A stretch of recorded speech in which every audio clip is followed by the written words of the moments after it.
لله وكفى وسلام على عباده الذين اصطفى أما بعد فأعوذ بالله من الشيطان الرجيم بسم الله الرحمن الرحيم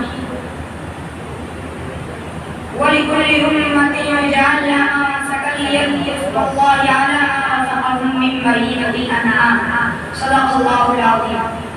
یہ پیغام نظر تھا یا کہ مطلب کی کرامت تھی.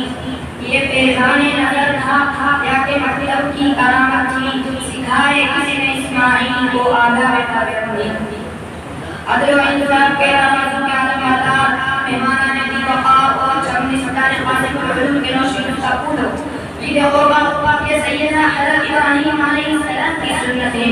حضرت ابراہیم علیہ السلام نے اپنے عزیز بیٹے کی قربانی دے کر دنیا والوں کو بتا دیا کہ رضا خداوندی کے حصول کے خاطر اپنے محبوب عمر کو بخشے کی قربانی دینی پڑتی ہے. اس لیے کہ بغیر عید و کراکاری سے ہمارے اندر جذبہ جائے ساری کاری نہیں آ سکتا جو ہمارے اسلاف کے اندر پائی جاری تھی. تاریخ شاہد ہے کہ جن قوموں یا جن جماعتوں نے جان و مال کی قربانیاں پیش کی جو اور سب کے عالم و تعارف اور چھوٹیوں کا مصرف کیا اور جنہوں نے کم نعمتی اور بھوکی سے کام لیا جو کبھی ترقی کے راہ پر نامزد نہ ہو سکے. اسلامی تاریخ بتلاتی ہے کہ جب انہوں نے اولا کے مسلمانوں نے دین کی اشاعت و تبلیغ کے لیے تن من دھن کی بازی لگا دی تو پہلے اجرام کے تک اسلام کا ڈنکا بجنے لگا. اور جب ہمارے اسلاف اور اکابرین نے ہندوستان کی تربیت اور آزادی کے خاطر جان و مال کی قربانیاں پیش کی تو انگریز جیسے جاگے اور ظالم سامنے حکومت کے پکے پھیل گئے جہاں سے آئے تھے انہیں پاؤں جانا پڑا. اگر ہم اسی طرح اپنے جان و جلال مال و منال اور تصور کی قربانیاں دیتے رہیں تو ہمیشہ پریشانی کی منزلیں طے کرتے رہیں گے.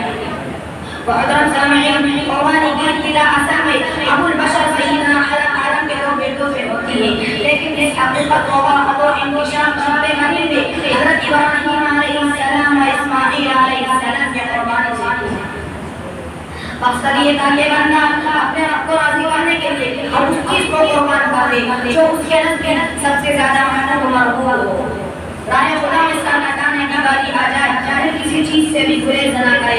جب خدا راضی ہو جائے گا تو ہر مشکل آسان ہو جائے گی.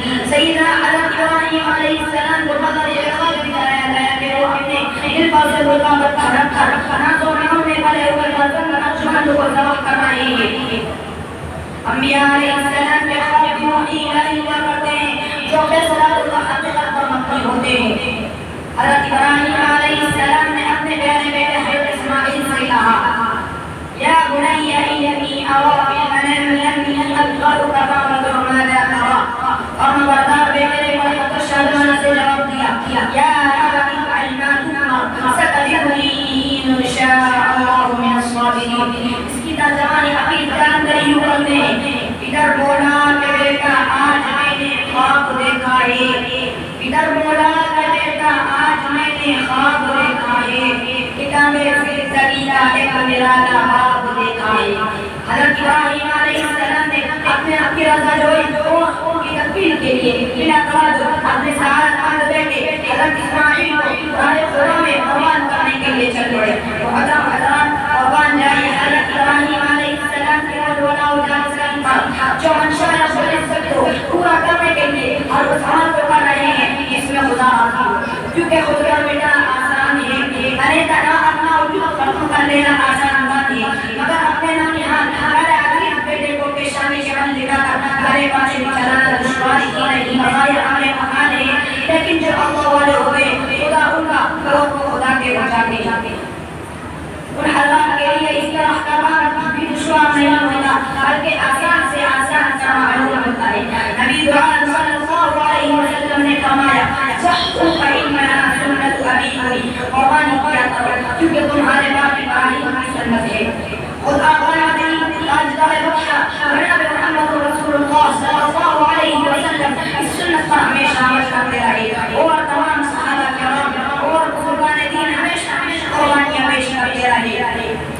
ہر مسلمان کو چاہیے کہ اپنے اندر عزم و استقلال پیدا کرے اور اس بات کا ثبوت دے کہ ہم نے اپنے ہر قول ہر فعل ہر عمل کو بندہ کرنے کے لیے ہمارا وقت تیار رہیں گے اور ہر سال قربانی کر کے سنت ابراہیم کو زندہ و قائم آج بھی وہ جو ابراہیم سا ایرا پیدا آج بھی وہ جو ابراہیم سا ایرا پیدا آپ کر سکتی ہے اللہ سے پیدا